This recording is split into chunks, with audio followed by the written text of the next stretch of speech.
आगाह करें कि army chief general Qamar Javed Bajwa से यूरोपीय यूनियन के सफीर की मुलाकात, पाकिस्तान और यूरोपीय यूनियन के दरमियान ताल्लुकात पर तबादला ख्याल।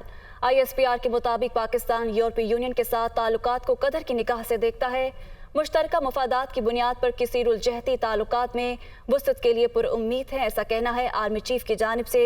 तो आर्मी कमर जावेद बाजवा से यूरोपीय यूनियन के सफीर की मुलाकात, पाकिस्तान और यूरोपीय यूनियन के दरमियान ताल्लुकात पर तबादला ख्याल किया गया, जबकि पाकिस्तान यूरोपीय यूनियन के साथ ताल्लुकात को कदर की निगाह से देखता है, आर्मी चीफ की जानिब से ये कहना है।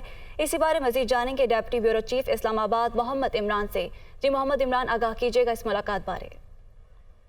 जी बिल्कुल, army chief general Qamar Javed Bajwa से जो यूरोपीय यूनियन की सफीर की मुलाकात हुई है, मुलाकात में बाहमी दिलचस्पी और इलाकाई सलामती के अमूर पर तबादला ख्याल किया गया और मुलाकात में पाकिस्तान और यूरोपीय यूनियन के ताल्लुकात के दरमियान जो ताल्लुकात हैं, दो तरफा ताल्लुकात, उसको बढ़ाने के पर भी इत्तफाक किया गया। और आर्मी चीफ का कहना था कि पाकिस्तान यूरोपीय यूनियन के ममालिक के साथ अपने ताल्लुकात को कदर की निगाह से देखता है और मुश्तरका मफादात की बुनियाद पर बाहमी फायदामंद कसीरुल जहती ताल्लुकात में वुसअत के लिए पुरुमीद है। आर्मी चीफ ने यूरोपीय यूनियन सफीर को नई जिम्मेदारियां संभालने पर मुबारकबाद भी दी और दोनों जानब से मुश्तरका मफादात की बुनियाद पर दो तरफा रवाबत में मजीद वुसअत की उम्मीद का इजहार किया गया। यूरोपीय यूनियन के जो सफीर थे, उन्होंने पाकिस्तान में जारी जो सैलाब की तबाहकारियां हैं उन पर दुख का इजहार किया और डॉक्टर रीना जो है उन्होंने